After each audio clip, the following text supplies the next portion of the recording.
Sejam bem-vindos ao canal Lendo com a Beth.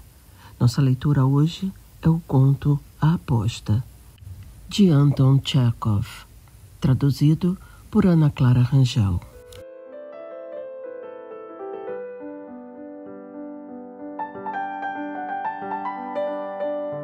Era uma noite escura de outono. O velho banqueiro estava andando de um lado para o outro em seu escritório e lembrando-se de como, 15 anos atrás, ele havia dado uma festa numa noite de outono. Havia muitos homens inteligentes e muitas conversas interessantes lá. Dentre outras coisas, eles tinham falado sobre a pena de morte. A maioria dos convidados, entre os quais muitos eram jornalistas e homens intelectuais, desaprovava a pena de morte. Eles consideravam essa forma de punição desatualizada, imoral e inadequada para os estados cristãos. Na opinião de alguns deles, a pena de morte deveria ser substituída em todos os lugares pela prisão perpétua. "Eu não concordo com você", disse o banqueiro, que era o anfitrião. "Eu nunca experimentei a pena de morte ou a prisão perpétua, mas se alguém pode julgar a prisão, a pena de morte é a mais moral e mais humana do que a prisão perpétua. A pena de morte mata um homem de uma vez, mas a prisão perpétua o mata lentamente. Qual carrasco é o mais humano, aquele que te mata em poucos minutos ou aquele que arrasta a vida de você ao longo de vários anos?" "Ambos são igualmente morais", observou um dos convidados, "pois ambos têm o mesmo objetivo, tirar a vida. O Estado não é Deus, não tem o direito de tirar o que não consegue reparar quando quer." Entre os convidados estava um advogado, um jovem de 25 anos. Quando lhe perguntaram sua opinião, ele disse: "A pena de morte e a prisão perpétua são igualmente morais, mas se eu tivesse que escolher entre a pena de morte e a prisão perpétua, certamente escolheria a segunda. Viver de qualquer maneira é melhor do que não viver." Uma discussão animada surgiu. O banqueiro, que era mais jovem e mais nervoso naquela época, de repente foi levado pelo entusiasmo. Ele deu um soco na mesa e gritou com o jovem: "Não é verdade. Aposto 2 milhões que você não ficaria na solitária por 5 anos. "Se você quer dizer isso a sério", disse o jovem, "eu aceito a aposta, mas eu ficaria não 5, e sim 15 anos. "15? Feito!" gritou o banqueiro. "Senhores, aposto 2 milhões. "Combinado. Você aposta seus milhões e eu aposto a minha liberdade", disse o jovem. E assim essa aposta selvagem e sem sentido foi realizada. O banqueiro, mimado e leviano, com milhões além de sua conta, ficou encantado com a aposta. No jantar, ele zombou do jovem e disse: "Pense melhor, meu jovem, enquanto ainda há tempo. Para mim, 2 milhões é uma bagatela, mas você está perdendo 3 ou 4 dos melhores anos de sua vida. Eu digo 3 ou 4, porque você não vai ficar mais tempo. Não se esqueça também, seu homem feliz, que o confinamento voluntário é muito mais difícil de suportar do que o obrigatório. O pensamento de que você tem o direito de sair em liberdade a qualquer momento vai envenenar toda a sua existência na prisão. Sinto muito por você." E agora o banqueiro, andando de um lado para o outro, lembrou-se de tudo isso e se perguntou: qual era o objeto desta aposta? Qual é o bem daquele homem perder 15 anos de sua vida e eu jogar fora 2 milhões? Isso consegue provar que a pena de morte é melhor ou pior do que a prisão perpétua? Não, não. Era tudo absurdo e sem sentido. Da minha parte, era o capricho de um homem mimado e da sua parte, simples ganância por dinheiro. Então ele se lembrou do que sucedeu naquela noite. Foi decidido que o jovem deveria passar os anos de seu cativeiro sob a mais rigorosa supervisão em um dos alojamentos no jardim do banqueiro.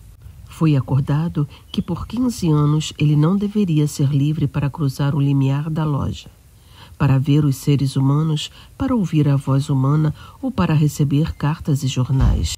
Ele foi autorizado a ter um instrumento musical e livros, e foi autorizado a escrever cartas, beber vinho e fumar. Pelos termos do acordo, as únicas relações que ele poderia ter com o mundo exterior eram por uma pequena janela feita propositadamente para este objetivo. Ele poderia ter qualquer coisa que quisesse, livros, música, vinho e assim por diante, em qualquer quantidade que desejasse, escrevendo um pedido, mas só poderia recebê-los pela janela. O acordo previa cada detalhe e cada ninharia que tornaria sua prisão estritamente solitária e obrigava o jovem a ficar ali exatamente 15 anos, começando a partir das 12 horas do dia 14 de novembro de 1870 e terminando às 12 horas do dia 14 de novembro de 1885. A menor tentativa de sua parte para quebrar as condições, mesmo que apenas 2 minutos antes do final, liberaria o banqueiro da obrigação de pagar-lhe os 2 milhões.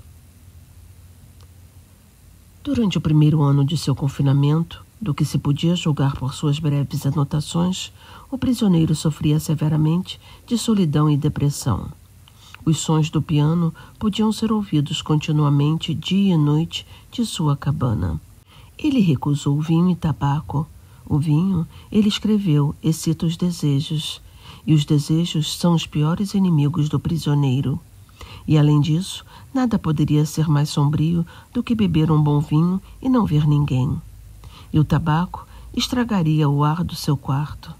No primeiro ano, os livros que ele solicitou foram principalmente de caráter leve, romances com um complicado enredo de amor, histórias sensacionais e fantásticas e assim por diante. No segundo ano, o piano ficou em silêncio no chalé e o prisioneiro pediu apenas os clássicos. No quinto ano, a música voltou a ser audível e o prisioneiro pediu vinho. Aqueles que observavam pela janela disseram que ele passou todo aquele ano sem fazer nada além de comer, beber e deitar-se na cama, frequentemente bocejando e conversando com raiva consigo mesmo. Ele não leu livros. Em algumas noites, ele se sentava para escrever, passava horas escrevendo e de manhã rasgava tudo o que havia escrito. Mais de uma vez, ele foi ouvido chorando. Na segunda metade do sexto ano, o prisioneiro começou a estudar zelosamente línguas, filosofia e história. Ele se jogou ansiosamente nestes estudos, tanto que o banqueiro teve bastante para fazer para conseguir os livros que encomendou. No decorrer de 4 anos, cerca de 600 volumes foram adquiridos a seu pedido. Foi nesse período que o banqueiro recebeu a seguinte carta de seu prisioneiro. Meu caro carcereiro, escrevo estas linhas em 6 idiomas. Mostro-os a pessoas que conhecem essas línguas. Deixe-os lê-las. Se não encontrarem nenhum erro, imploro que dispare um tiro no jardim. Esse tiro me mostrará que meus esforços não foram jogados fora. Os gênios de todas as idades e de todas as terras falam línguas diferentes, mas a mesma chama queima em todos eles. Oh, se você soubesse a felicidade sobrenatural que minha alma sente agora por ser capaz de entendê-los. O desejo do prisioneiro foi cumprido. O banqueiro ordenou que 2 tiros fossem disparados no jardim. Depois do 10º ano, o prisioneiro sentou-se imóvel à mesa e não leu nada além do Evangelho. Parecia estranho para o banqueiro que um homem que em 4 anos dominou 600 volumes aprendidos devesse desperdiçar quase 1 ano sobre um livro fino e fácil de entender. Teologia e histórias da religião seguiram os evangelhos. Nos últimos 2 anos de seu confinamento, o prisioneiro leu uma imensa quantidade de livros de forma bastante indiscriminada.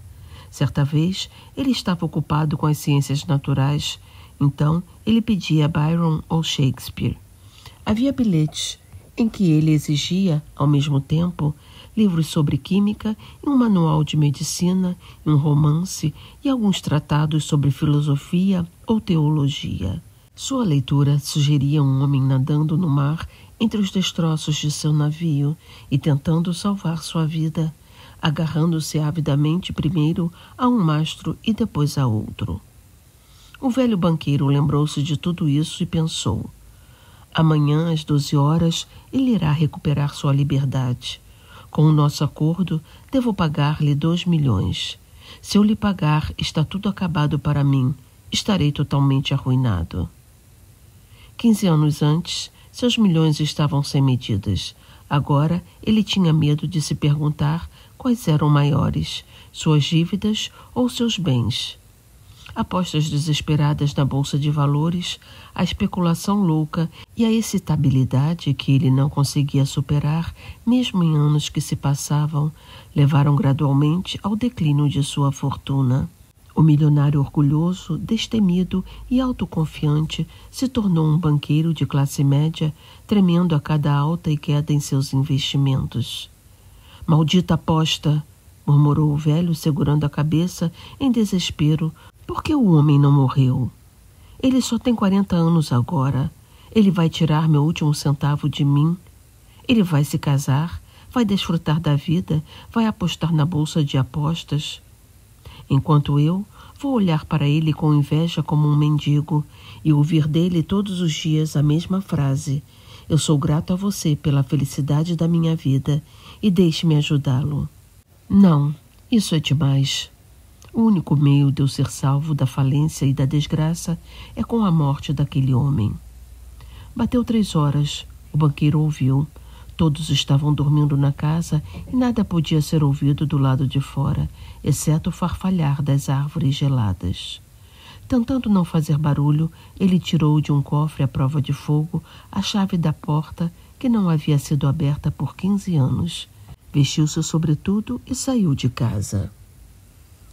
Estava escuro e frio no jardim. Estava chovendo.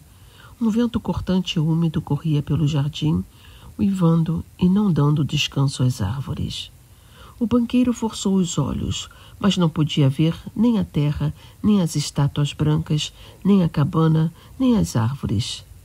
Indo para o local onde o alojamento estava, ele chamou 2 vezes o vigia. Nenhuma resposta. Evidentemente, o vigia havia procurado abrigo contra o clima e agora estava dormindo em algum lugar na cozinha ou na estufa. Se eu tivesse a coragem de cumprir minha intenção, pensou o velho, a suspeita cairia primeiro sobre o vigia. Ele sentiu na escuridão os degraus e a porta e entrou na entrada da pousada. Então, ele tateou seu caminho para uma pequena passagem e acendeu um fósforo. Não havia uma alma lá. Havia uma cama sem roupa de cama e no canto havia um fogão de ferro fundido escuro. Os selos na porta que levava aos quartos do prisioneiro estavam intactos. Quando o fósforo apagou, o velho espiou pela pequena janela, tremendo de emoção. Uma vela estava queimando vagamente no quarto do prisioneiro. Ele estava sentado à mesa, nada podia ser visto além de suas costas, os cabelos em sua cabeça e suas mãos. Livros abertos estavam jogados na mesa, nas 2 espreguiçadeiras e no tapete perto da mesa. 5 minutos se passaram e o prisioneiro não se mexeu uma vez. 15 anos de prisão o ensinaram a ficar quieto. O banqueiro bateu na janela com um dedo e o prisioneiro não fez nenhum movimento em resposta. Então o banqueiro cuidadosamente quebrou os selos da porta e colocou a chave no buraco da fechadura. A fechadura enferrujada emitiu um som estridente e a porta rangeu. O banqueiro esperava ouvir de uma só vez passos e um grito de espanto. Mas 3 minutos se passaram e estava tão quieto como sempre na sala. Ele decidiu entrar. À mesa, um homem nada comum estava sentado imóvel. Ele era um esqueleto com a pele esticada sobre seus ossos, com longos cachos como os de uma mulher e uma barba desgrenhada. Seu rosto era amarelo com uma tonalidade terrosa, suas bochechas eram ocas, suas costas longas e estreitas, e a mão em que sua cabeça desgrenhada estava apoiada era tão fina e delicada que era terrível olhar para ela. Seu cabelo já estava cheio de prata E ao ver seu rosto emaciado e envelhecido, ninguém acreditaria que ele tinha apenas 40 anos. Ele estava dormindo profundamente. Na mesa, em frente de sua cabeça inclinada, estava uma folha de papel na qual havia escrito em boa caligrafia. Pobre criatura, pensou o banqueiro, ele está dormindo e provavelmente sonhando com os milhões. Eu só tenho que pegar esse homem meio morto, jogá-lo na cama, sufocá-lo um pouco com o travesseiro, e o especialista mais consciente não encontraria nenhum sinal de uma morte violenta. Mas vamos primeiro ler o que ele escreveu aqui. O banqueiro pegou a página da tabela e leu o seguinte: amanhã, às 12 horas, recupero minha liberdade e o direito de me associar a outros homens. Mas antes de sair desta sala e ver o sol, acho necessário dizer algumas palavras para você. Com a consciência limpa, eu vos digo, como diante de Deus, que me contempla, que desprezo a liberdade, a vida e a saúde, e tudo que em vossos livros se chama as coisas boas do mundo. Por 15 anos, eu tenho estudado atentamente a vida terrena. É verdade que não vi a terra nem os homens, mas com seus livros bebi vinho perfumado, cantei canções, cacei veados e javalis nas florestas, amei mulheres. Belezas tão etéreas quanto nuvens, criadas pela magia de seus poetas e gênios, me visitaram à noite e sussurraram em meus ouvidos contos maravilhosos que colocaram meu cérebro em um redemoinho. Em seus livros, subi aos picos de Elburz e Mont Blanc. E de lá vi o sol nascer e vi a noite inundar o céu, o oceano e as montanhas com ouro e carmesim. Eu observei de lá o relâmpago brilhando sobre minha cabeça e dividindo as nuvens de tempestade. Eu vi florestas verdes, campos, rios, lagos, cidades. Ouvi o canto das sereias e as canções dos cachimbos dos pastores. Toquei nas asas de demônios formosos que voaram para baixo para conversar comigo de Deus. Em seus livros, eu me joguei no abismo, fiz milagres, matei, queimei cidades, preguei novas religiões, conquistei reinos inteiros. Seus livros me deram sabedoria. Tudo o que o pensamento inquieto do homem criou ao longo dos tempos está comprimido numa pequena bússola no meu cérebro. Sei que sou mais sábio que todos vocês. E desprezo seus livros, desprezo a sabedoria e as bênçãos deste mundo. É tudo inútil, fugaz, ilusório e enganador, como uma miragem. Você pode estar orgulhoso, sábio e bem, mas a morte irá limpá-lo da face da terra como se você não fosse mais do que ratos escavando sob o chão, e sua posteridade, sua história, seus gênios imortais vão queimar ou congelar junto com o globo terrestre. Você perdeu sua razão e tomou o caminho errado. Você tem mentido pela verdade e odiado pela beleza. Você se maravilharia se, devido a eventos estranhos de algum tipo, sapos e lagartos de repente crescessem em macieiras e laranjeiras em vez de frutas, ou se as rosas começassem a cheirar como um cavalo suado. Então eu me maravilho com você que troca o céu pela terra. Eu não quero entender você. Para provar em ação como eu desprezo tudo pelo que você vive, eu renuncio aos 2 milhões de que eu sonhei uma vez como do paraíso e que agora eu desprezo. Para me privar do direito ao dinheiro, sairei daqui 5 horas antes da hora fixada e assim quebrarei o pacto. Quando o banqueiro leu isso, ele colocou a página sobre a mesa, beijou o homem estranho na cabeça e saiu da cabana chorando. Em nenhum outro momento, mesmo quando ele havia perdido fortemente a bolsa de valores, ele sentiu um desprezo tão grande por si mesmo. Quando chegou em casa, deitou-se na cama, mas suas lágrimas e emoções o impediram de dormir por horas. Na manhã seguinte, os guardas correram com rostos pálidos e disseram que tinham visto o homem que morava no alojamento sair pela janela para o jardim, ir para o portão e desaparecer. O banqueiro foi imediatamente com os criados para a pousada e certificou-se da fuga de seu prisioneiro. Para evitar despertar conversas desnecessárias, ele tirou da mesa a carta em que os milhões foram renunciados e, quando chegou em casa, trancou-a no cofre à prova de fogo.